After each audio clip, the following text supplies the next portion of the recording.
आप सबका स्वागत है सिंह ऑटो जोन के नए एपिसोड में। दोस्तों, अक्सर कमेंट में पूछा जाता है कि भारत में जो चार्जिंग इंफ्रा है, इलेक्ट्रिक व्हीकल चार्जिंग स्टेशन है, वो तेज़ी से उन पर काम क्यों नहीं हो रहा है।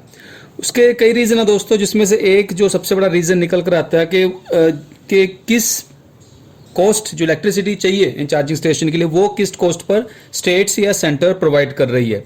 जो गवर्नमेंट एजेंसीज है वो तो कर रही है, वो लगी हुई है, उनको इन चीज़ों से ज़्यादा फर्क नहीं पड़ता, बट जो प्राइवेट सेक्टर है वो सब कुछ इन चीज़ों को देखकर चलता है। तो ऐसे में आज इन्हीं जो मेन पॉइंट है उस पर हम बात करेंगे। पिछले साल अक्टूबर मंथ में पावर मिनिस्ट्री ने जो कैप था, टैरिफ था इन पब्लिक चार्जिंग स्टेशंस पर, उसको हटा दिया था और ये पूरा डिसीजन छोड़ दिया था जो SERC यानी कि स्टेट इलेक्ट्रिसिटी रेगुलेटरी कमीशन, उन पर डिसीजन छोड़ दिया था हर स्टेट का कि वो किस रेट पर इन चार्जिंग स्टेशन को इलेक्ट्रिसिटी देना चाहते हैं।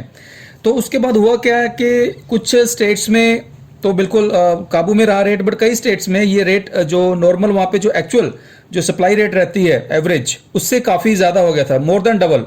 तो ऐसे में बिल्कुल जैसे मैंने स्टार्टिंग में कहा कि गवर्नमेंट सेक्टर के जो यूनिट्स है वो भी फिर भी काम करते रहे, लेकिन प्राइवेट सेक्टर थोड़ा स्लो हो गया। जिस हिसाब से उनको सेटअप करने चाहिए थे वो नहीं हो पाए, क्योंकि बिल्कुल सीधी बात है, उन्होंने अपना प्रॉफिट देखना। जब वहाँ पर इलेक्ट्रिसिटी इतनी महंगी मिल रही है तो उनको ज़्यादा बेनिफिट नहीं दिखाई दिया, तो वो सब स्टेप स्लो हो गया।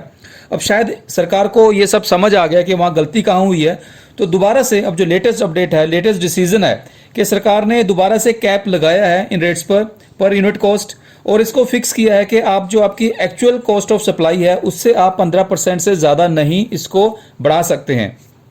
दो एग्जाम्पल देता हूँ आपको समझने के लिए।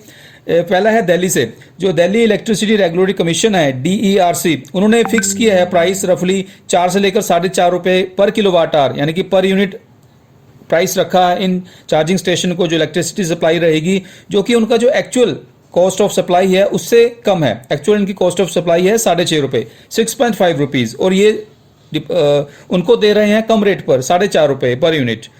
और वहीं एक और स्टेट है उसके साथ लगती है, जो है यूपी, उत्तर प्रदेश, वहाँ पर 7 रुपये 3 पैसे से लेकर 7 रुपये 30 पैसे से लेकर 7 रुपये 70 पैसे तक per unit price in charging station को दिया जा रहा है, जबकि वहाँ के जो एक्चुअल उनकी कॉस्ट ऑफ सप्लाई है वो है 5 रुपये 20 पैसे।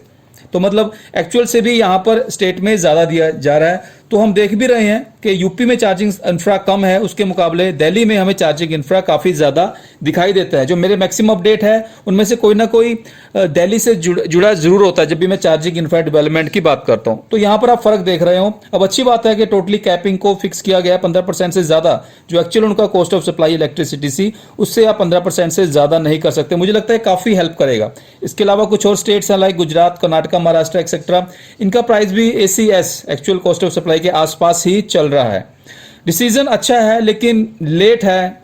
मैं बार बार कहता हूं कि सिर्फ ये कह देने से कि boycott China, boycott Chinese product, हमें अपनी जो पॉलिसीज है उनको भी ठीक करना पड़ेगा। जब तक हम पॉलिसीज प्रॉपर काम नहीं करते, अगर यही डिसीजन पहले ही होता तो बिल्कुल आज थोड़ा माहौल कुछ और होता, हमें रोड्स पर शायद ज़्यादा चार्जिंग इंफ्रा दिखाई देते। इन चीज़ों पर सोचने की ज़रूरत है। सिर्फ इतना कह देने से कि इवन मुझे भी कई बार कमेंट्स आते हैं कि सर आप किसी चाइनीज़ कंपनी का अपडेट क्यों देते हो। भाई अपडेट है वो मैं दूंगा, वो मेरा काम है। कंपैरिजन कैसे होगा? कंपैरिजन हम उसके साथ ही करेंगे जो मार्केट में स्टेबल है, जो मार्केट में जिसके पास पूरा सिस्टम होल्ड है, उसके साथ ही हम कंपैरिजन कर सकते हैं। छोटी छोटी कंपनियों को आपस में क्या कंपैरिजन करेंगे?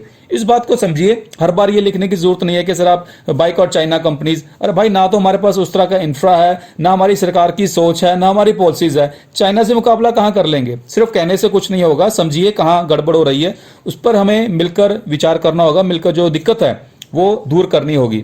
चलो खैर, देर आए दुरुस्त आए, मैं तो इतना ही कह सकता हूँ। आज के लिए इतना ही। आपको वीडियो कैसे लगी, आप क्या कहना है सारे पॉइंट्स पर, मुझे कमेंट्स आपके ज़रूर चाहिए। सब्सक्राइब कीजिए ना या ना कीजिए, बट कमेंट मुझे आपसे ज़रूर चाहिए होते हैं। आज के लिए इतना ही। धन्यवाद वीडियो को अंत तक देखने के लिए। जय हिंद।